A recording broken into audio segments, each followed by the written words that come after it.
ایک قصبے میں ایک چھوٹی سی فیملی رہتی تھی، میاں بیوی اور ان کے 3 بچے۔ ان کے مالی حالات بہت خراب تھے۔ میاں معمولی سی تنخواہ پر ایک فیکٹری کا چوکیدار تھا اور اس سے بمشکل اپنا گھر کا راشن پورا کر پاتا تھا۔ پھر ایک دن یوں ہوا کہ اسے نوکری سے بھی نکال دیا گیا اور وہ فوراً کسی نئی نوکری کا بندوبست بھی نہ کر سکتا تھا۔ کچھ دن تو انہوں نے اپنی جمع پونجی سے کام چلا لیا، لیکن اس کے بعد وہ اپنا گھر کا سامان بیچ کر اپنے بچوں کے کھانے کا بندوبست کرتے رہے۔ کچھ دن ہی گزرے تھے کہ سامان بھی ختم ہو گیا اور گھر میں اب ایسی کوئی چیز بھی موجود نہیں تھی جسے بیچ دیا جائے اور اپنے بچوں کا پیٹ پال لیا جائے۔ دن گزرتے گئے لیکن اسے کوئی ذریعہ معاش نہ مل سکا۔ دونوں میاں بیوی پڑوسیوں اور رشتہ داروں سے مانگ تانگ کر صرف ایک وقت کا کھانا ہی کھا سکتے تھے۔ دن میں تو اس سے گزارا چل جاتا تھا، لیکن جیسے ہی رات ہو جاتی تو ان کے پاس کھانے کا کچھ بھی نہیں بچتا اور بھوک کی وجہ سے بچوں کے رونے کی آوازیں سنائی دیتی تھیں۔ ماں سے بچوں کا رونا دیکھا نہیں جاتا تھا اور اسی سوچ و بچار میں رہتی تھی کہ کیسے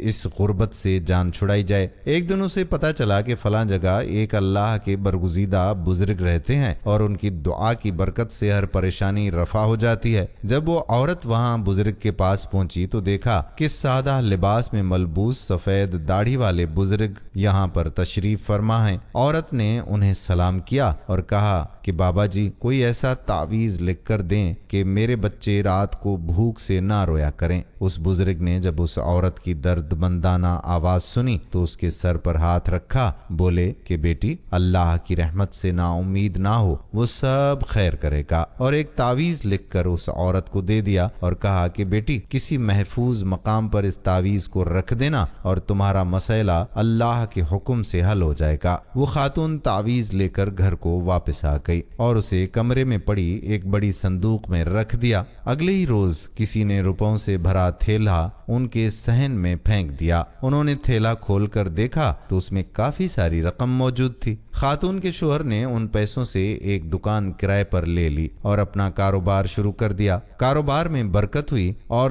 دکانیں بڑھتی چلی گئیں اور پیسے کی ریل پیل شروع ہو گئی۔ تھوڑے ہی عرصے میں وہ اس غربت کی دلدل سے نکل گئے اور کافی مالدار گھرانہ ہو گیا۔ ایک دن خاتون کی نظر اس پرانی سی صندوق پر پڑی جس میں انہوں نے تعویذ کو محفوظ رکھا تھا۔ اسے یہ جاننے کا تجسس ہوا کہ پیر صاحب نے آخر اس تعویذ میں ایسا کیا لکھا تھا کہ ان کی تو کایا ہی پلٹ گئی۔ تجسس کے مارے جب اس نے تعویذ کھول کر دیکھا تو اس پر لکھا تھا کہ جب پیسے کی ریل پیل ہو جائے تو سارا پیسہ تجوری میں چھپانے کی بجائے کچھ ایسے گھروں میں ڈال دینا جہاں رات کو بچوں کے رونے کی آوازیں آتی ہو۔ پیارے دوستو، جب اللہ رب العزت ہمیں نوازتا ہے اور ہمیں ہمارے برے وقت سے نکال کر ہمیں خوشحالی عطا فرماتا ہے اور خوشحالی کی راہ پر ہم گامزن ہو جاتے ہیں تو ہم پر بھی یہ لازم فرض بنتا ہے کہ ہم بھی کسی اور کی خوشحالی کا سبب بنیں اور مصیبت کے مارے لوگوں کے ساتھ اس مصیبت میں ان کا ساتھ دیں، کیونکہ اصل زندگی تو دوسروں کے کام آنا ہے۔ ہمارے قومی شاعر ڈاکٹر علامہ محمد اقبال رحمۃ اللہ علیہ کا بھی شعر ہے کہ لوگ وہی اچھے آتے ہیں جو کام دوسروں کے۔ ہم زندگی کا یہ سفر ایک دوسروں کی مدد کے بنا مکمل نہیں کر سکتے۔ اگر آج ہم کسی کے ساتھ اچھائی کریں گے تو کل ہم بھی کسی دوسرے سے اچھائی کی توقع کر سکتے ہیں۔ امید ہے کہ اچھائی کے اس سفر میں ہمارا ساتھ دیں گے اور اس ویڈیو کو زیادہ سے زیادہ شیئر کریں گے۔